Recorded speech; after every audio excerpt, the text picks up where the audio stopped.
Jonny, good to welcome you back. And you remembered that we'd met before, which I did once you took your face covering off. Yes, we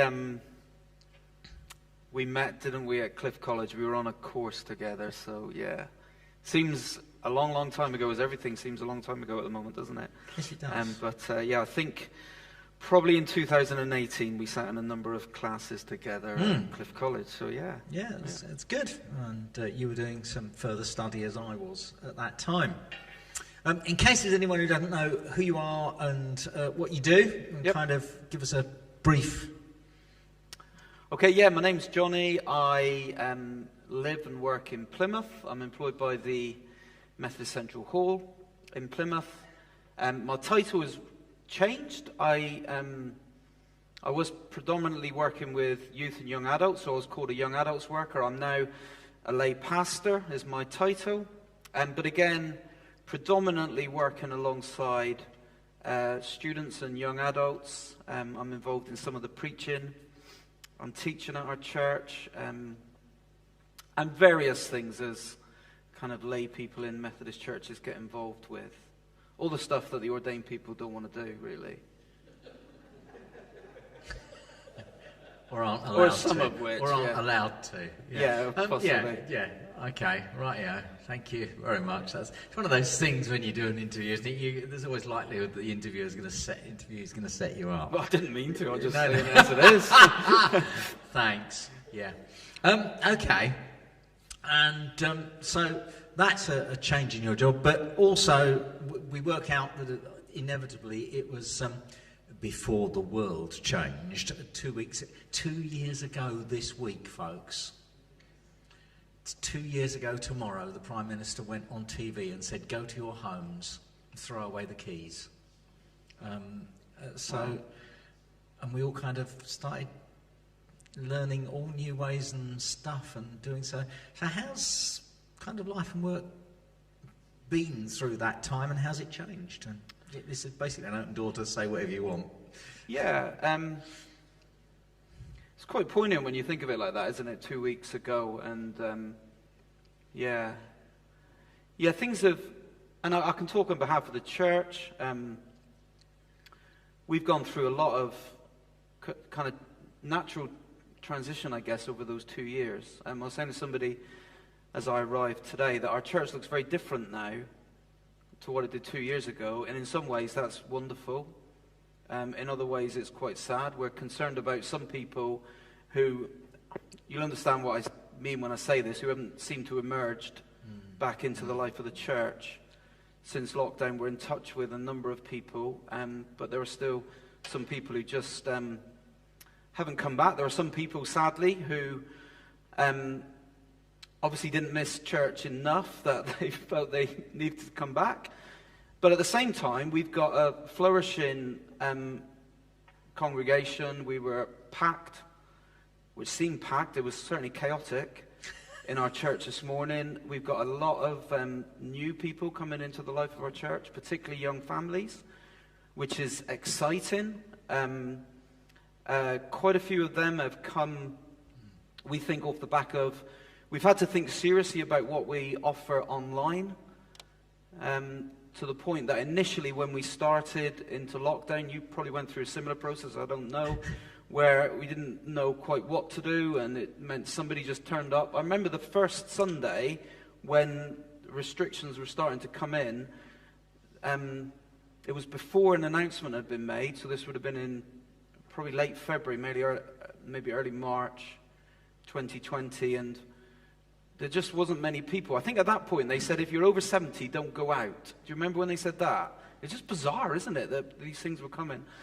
And I just turned up, and I like wedged my phone between two Bibles on a table at the front of the church and just hit a button that meant Facebook Live. I didn't know what that was, but I did it, and suddenly people were watching our service at home. It was very kind of basic, to the point now where our church has the potential to become like a recording studio on a Sunday morning. We've got cameras here, they're everywhere, they're zooming in, and they're really expensive, and some Methodist grant gave us a load of money for stuff that we didn't really know what to do with, to the point that we've had to appoint a digital worker who oversees all this. And one of the joys of that is we've been able to go into homes of people that even before lockdown weren't able to go out for maybe through disability or anxiety, any number of things, but have become part of our worshiping community. And we've also had a number of people who have discovered and found us online. So on a Sunday morning, I would be hitting a button on my social media so all my friends could see it. And then suddenly, all these people that I know that maybe aren't in the life of the church were suddenly seeing what I do on a Sunday morning. Some of those people wonderfully have come to faith. And we've seen people come into the life of our church. So it looks very different. It's very challenging because some of the people, a bit like you're saying about a song that people don't like change, with a lot of young families and new people coming into the life of the church, things are very different. They can be quite messy. And they don't come all just nicely packaged as you'd want maybe somebody to come with everything sorted. And our church is having to adapt to that. I think I remember right early on in lockdown when we just didn't really know what was going on, I felt the Lord say that we need to consider three things. And this, I think it was for me personally, but I think it was also for our church. And what are those things that we retain? What are these things that we rethink? And what are the things that we retire?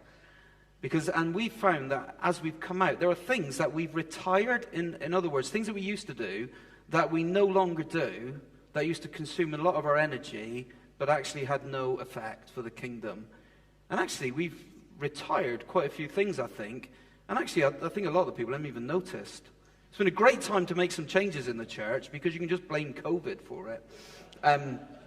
We're not sure when we're going to be able to restart that yet. We've got it for review in 2037. Okay.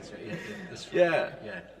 So it's been a really interesting time. There's been some sad times. I go 2 days a week. We run the food bank in Plymouth. We're busier now than we have ever been. I know you guys have there's a food bank in Launceston, I think, isn't there? And you've probably seen the same. I was there on Wednesday. We had 98 families in a 2-hour period came wanting to be in receipt of a food parcel.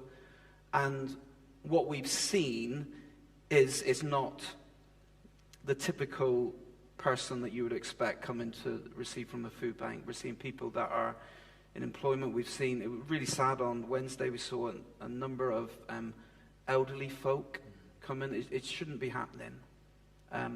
So that's been really sad, and the outlook is that that's only going to get worse. And I know that's not wholly because of COVID, but with energy prices and all that. So it's been there's a lot of challenges that we're facing at the moment. We're having to really lean into God and trust in his faithfulness that we just sung about. These are not just words we sing, they're things we need to put into practice and action and trust. And what are you hoping and dreaming about at the moment and kind of stepping into and I'm wondering if you might be? What am I hoping and dreaming about? I just want to see God move. We've seen people come to faith, but I want to see more people come into faith. We've had some wonderful testimonies of God's goodness, but there's so much brokenness that we're encountering at the moment, and it's easy to just say, Jesus is the answer, but I believe that's absolutely true. But he always asks so many questions as well, doesn't he? Yeah.